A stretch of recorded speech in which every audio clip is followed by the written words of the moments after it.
What are you planning to do about my daughter? My husband's sister yelled at me the moment I told them I was pregnant. I turned to my husband, expecting him to step in and defend me, but instead, his expression turned cold. Give up the baby. With those 3 words, my entire world collapsed. I never thought I would hear something so cruel, not just from my sister-in-law, but from my own husband. I was completely blindsided, unable to stop the tears streaming down my face. All right. I'll give up. That was all I could manage to say, my voice barely more than a whisper. My name is Natalie. I am 30 years old and have been married for 2 years. I met my husband Ethan through a mutual friend when he was working at a corporate job. Even before we got married, his work kept him busy, and he was often late to our dates. His job seemed demanding, and I wanted to support him, so when we tied the knot, I quit my job and became a housewife. At first, I was happy just doing simple things, grocery shopping together on weekends, cooking dinner side by side. But things changed after we got married. Ethan's parents had passed away, leaving only his younger sister, Amber, and her 3-year-old daughter, Lily. A year ago, Amber divorced her husband and moved into a house near ours. Since then, she started dropping Lily off at our place every single weekday, leaving her with me from noon until late at night. She claimed that taking care of her daughter all the time was suffocating. Then, when Lily would finally fall asleep after hours of missing her mother, Amber would show up, pounding on the door and waking her up, only to take her home.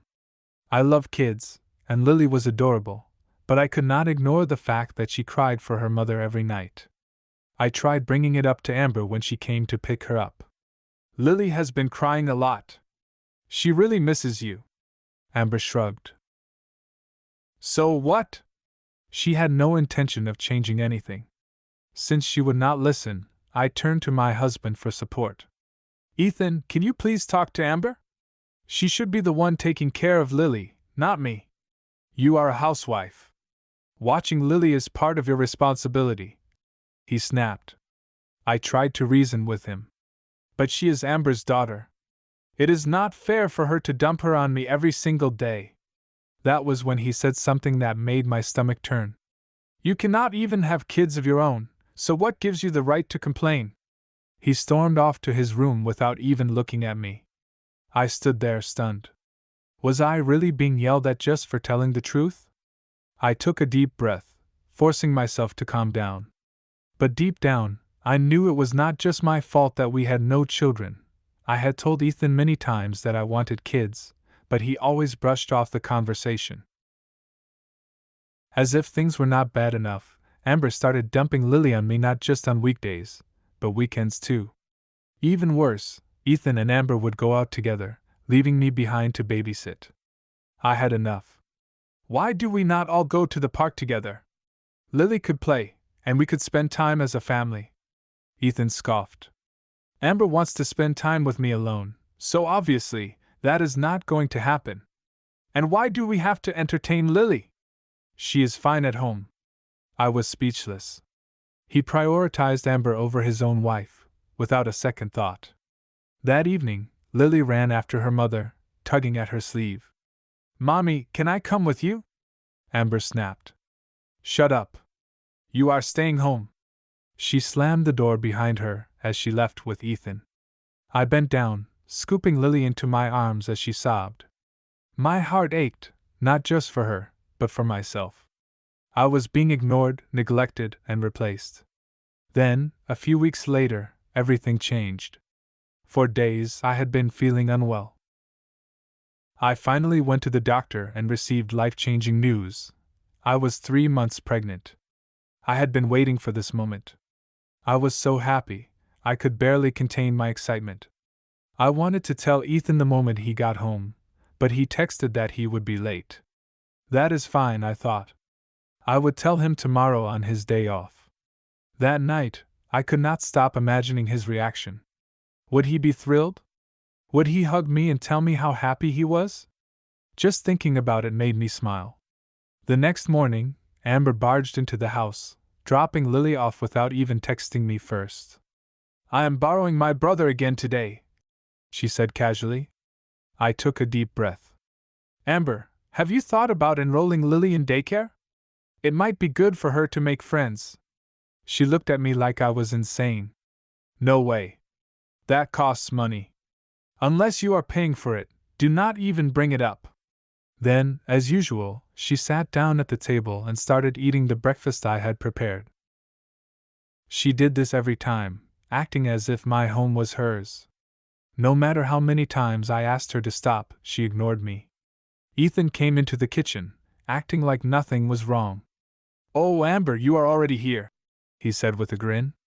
"Hey, let's go to that new mall today." I spoke up quickly. "Ethan, I need to tell you something important." He barely glanced at me. "Can it wait? We are talking about our plans." I swallowed my frustration. "No, it cannot. It is really important." Finally, he turned to look at me. "Fine, what is it?" Taking a deep breath, I smiled.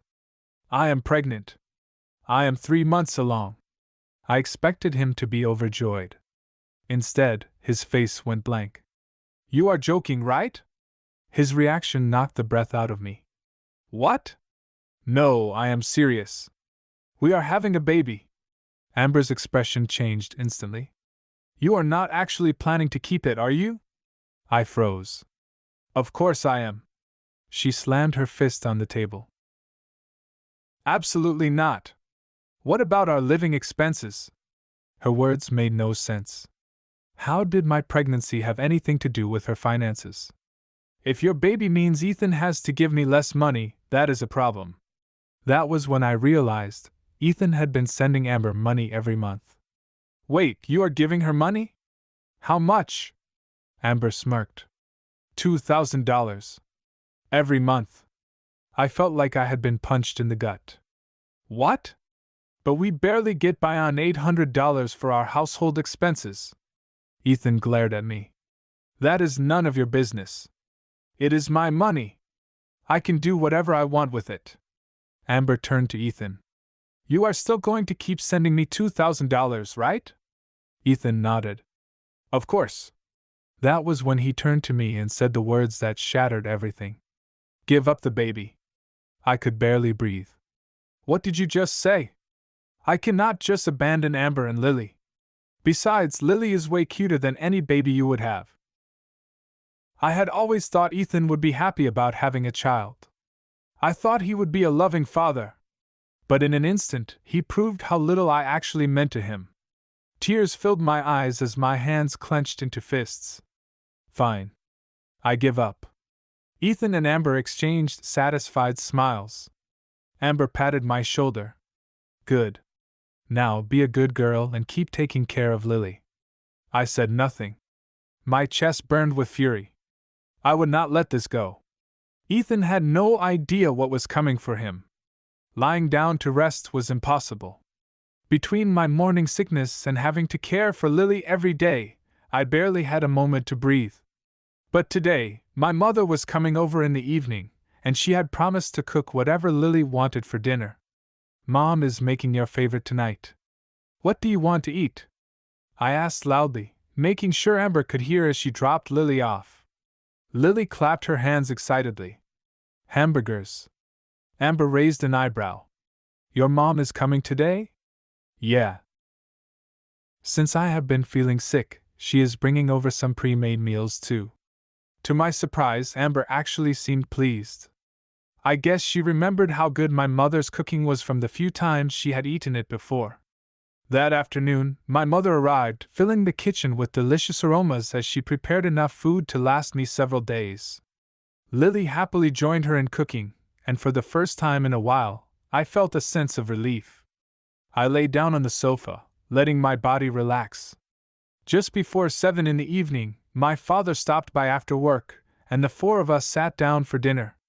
At the same time, Amber stuffed herself with plate after plate of food, chewing loudly as she devoured everything in sight.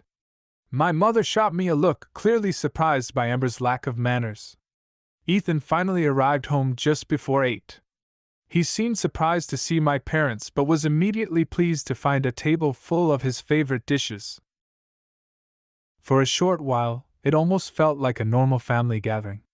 But I had no intention of letting the evening pass peacefully. After we finished eating, I caught my mother's eye and gave her a small nod. She took Lily upstairs, leaving me alone with Ethan. I pushed his bank book across the table toward him. Explain this. Ethan barely glanced at the page before looking at me blankly. What do you mean? You make almost $400,000 a year. So why am I only getting $800 a month for living expenses? Next to me, my father folded his arms, his expression dark. Ethan shifted uncomfortably in his chair. Across the room, Amber sat in front of the TV, munching on a snack, pretending she had not heard anything. I have been giving Amber some money, Ethan admitted. She said she was struggling financially. My hands clenched. You always scolded me if I ever said we did not have enough money. You told me I was spending too much. But when it comes to Amber, you are more than happy to hand over thousands of dollars? Ethan shrugged. You can manage. You have savings. You have been making money from side jobs too, right? I had spent years carefully budgeting, assuming Ethan was struggling to provide for us. Yet all this time, he had been funneling our money to his sister, and he did not see a problem with it. I cannot stand seeing Amber struggle, Ethan added. She is family. She needs me. Amber finally chimed in, smirking. Yeah, unlike you. You are tough. You can handle yourself. I felt something inside me snap. I am your wife, Ethan. Or did that stop mattering at some point? Ethan scoffed. A wife is just someone who takes care of the house. If you want to act like this, then just get rid of that annoying baby already. Stop dragging this out. I expected to feel anger. Instead, I felt something colder, pure determination. I looked at my father, and he gave me a small nod. All right, I said, keeping my voice calm. Before we talk about that, I have a few questions. I flipped through the bank book again, tapping my finger on a specific transaction. What is this? $1,500 deposited from your company? This is not your normal salary. Ethan's face twitched. That is a payout from the company's mutual aid fund. I had surgery. I tilted my head. Surgery? That is strange because when I called your company, they asked how you were recovering. When I looked into it, I found out you had filed for medical leave for a surgery you never had. Ethan's jaw clenched. Quit nagging! I needed the money because Amber could not afford Lily's daycare fees. I almost laughed. Amber could not pay for daycare? That is funny, because Lily does not even go to daycare. Amber immediately stiffened, looking away. Ethan's eyes flickered between us. Wait, what? Tell me, Amber, I continued.